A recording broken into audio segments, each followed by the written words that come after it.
All right, welcome back, everybody, to Manchester, New Hampshire, Yankee Lanes, the champion of the Yankee Lane Singles Open, Stone Bouchard. Congratulations. Thank you. Welcome to the club, Thank brother. you. Pleasure to be here. Awesome. Congrats. That was some bowling, man. I'll tell you. Thank you. We got to watch all of it because you were right in front of the camera almost the whole time. Yeah, I was moving back and forth a lot. So, yeah. So, let's go over the qualifying first. You shot 11-13 this morning. You were the squad cut. Yeah. Obviously would have made the at-large either way, but you didn't have to sweat the at-large out. You made the cut at 9 o'clock this morning. You threw the same ball all day, you said, even yes, qualifying? Sir. Yeah, didn't change a thing. Wow. Pitch black all day in qualifying, and then same ball in match play. So then once the finals started, let's see, where you bowled Tyler Levesque in the first round? Yeah. Yeah, got a little lucky there, but. Really? Yeah.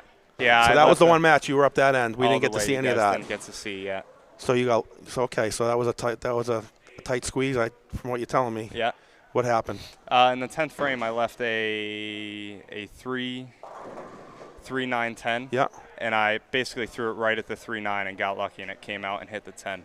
Really? And I finished first, I believe, if I remember correctly, and then he threw the first one and then didn't get the second one, I believe, and I won. Got it. Okay. So then you did come right over here with 9 and 10. You bowled Ian Fitzpatrick. Yeah. And you had the front 8, like you were cruising. And yeah. You pretty much put him in submission. He'd like given up in the 6th frame, I think. Yeah, yeah. So nothing to talk about there other than the fact that you had a chance to shoot 300. We thought you were going to do it. Then you bowled on 5 and 6 against Kieran Patel. Yeah. Another two-handed lefty, right? Mm-hmm. Good bowler. Was that match close at all? No, not really. He missed a few spares. Okay, that's on. right. I saw him miss a 7-pin early. Yeah, so okay. I just had to stay clean for the most part, and I had that one, and I was able to do that, thankfully. Right. Okay. So now let's call that the easy part. Then the hard part comes. Now you bowl Chris Forey on 7-8. That match went right down to the 10. You know, he needed a double to beat you. He got the first one. Didn't get the second one. It's a pretty sick feeling when you're on the bench. Yeah. And you know a guy needs a double to beat you. Yeah. Now, today they weren't very easy for most of us. But you always think the other guy's going to double. Like, you never, ever think they're going to miss. Especially when it's Chris Forey. Right. You know, it's right. There's a good chance he does. And, you know, I had my chance to make him need a double or all 3 to win. Yeah. And I was not going to lie, a little nervous, obviously. First time kind of being this far and bowling someone. I don't want to say that good because everybody that bowls these is that good, but of that caliber, I should say. And I made the spare in the 10th. Thankfully, it was a 10-pin or an 8-pin. Yep. I forget. And then I threw 7. But luckily that was enough. Right. But like I said, it's such a. If you've never been in that, in that spot in this tournament, knowing how hard it is to win, and I said it on this microphone many times this weekend. This is not an easy tournament to win for anybody. Yeah. And you want to take advantage of every time you get close. You want to get it because you don't know when you're going to get here again. Of course, there's a bunch of good bowlers who haven't even won one of these yet, and then a bunch of good bowlers who have. It's only getting harder and harder with all the young guys like you. Like, look at God willing, I'm on the tail end myself, but I've been lucky enough to win 3 of these over the years, and they're never easy to win. No, but you did it. Congratulations. Thank you. And then obviously in the final match, you against Coco, back and forth, early, and then. Yeah, I ran away with it a little bit in the middle. Towards the end, Towards the end, I got it a little bit. But again, it was still. It was close. You still had to show up in the 9th and 10th. It wasn't like, it wasn't just given to me. He made me work for it a little bit, which he switched the balls and he threw a triple. And it's just, again, the same thing. Like, you feel like you're ready to exhale, like it's over. Yeah. And then he throws a double. And then he throws a 3-bagger, and it's like, oh, shoot, I got to show up. Yeah, yeah. And I saw him in practice. He was throwing both those balls, and I was like, dang, that purple hammer looks good. But I knew that when any bowler, when you have 2 shots on each lane and you throw 2 balls and they both strike, that gets you thinking a lot, and you have a hard decision to make there. And he had a hard decision, and I think he didn't make. Both balls looked the same, but by the end of the game, the second one that he didn't choose. I mean, it made sense that he stuck with the one he'd been throwing all along. When you only get, like you said, 2 balls on each lane to figure it out. Yeah, of course. It's hard. It really is. You got to make a split-second decision. It's very hard. And stick with it. So, Forey mentioned to me, and I know he mentioned it to you as well before the match, but you, for being someone that hasn't been in this spot before,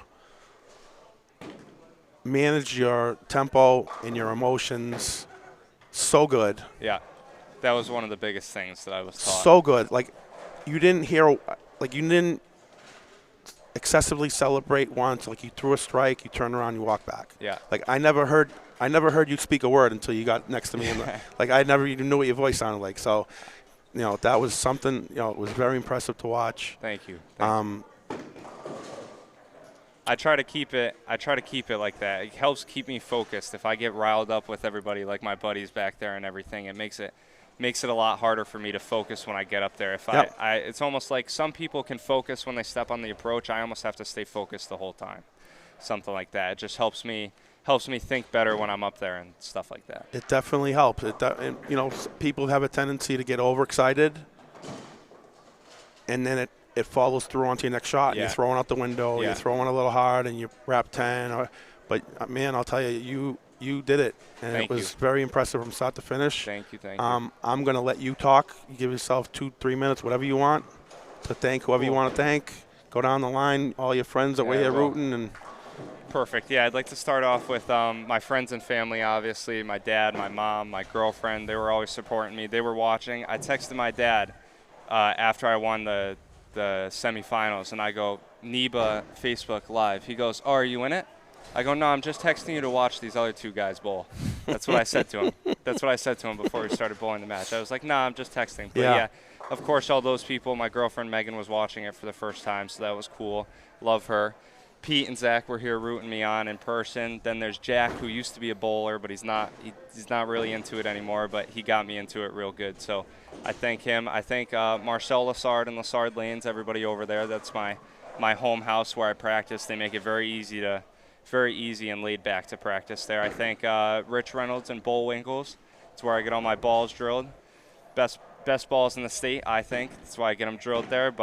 And I told him, I picked up these jerseys on Monday. I told him that he'd see them on the live today. So I'm glad I could do that for him and hold my word. Otherwise, he'd let me hear about it.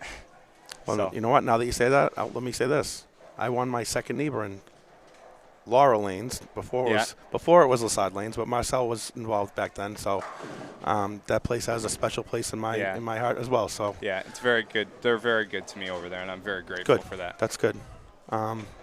That's all I got. That's all I got. I thank friends, family. I think I got everybody. If I missed you, I'm sorry. I'm kind of in the moment right now.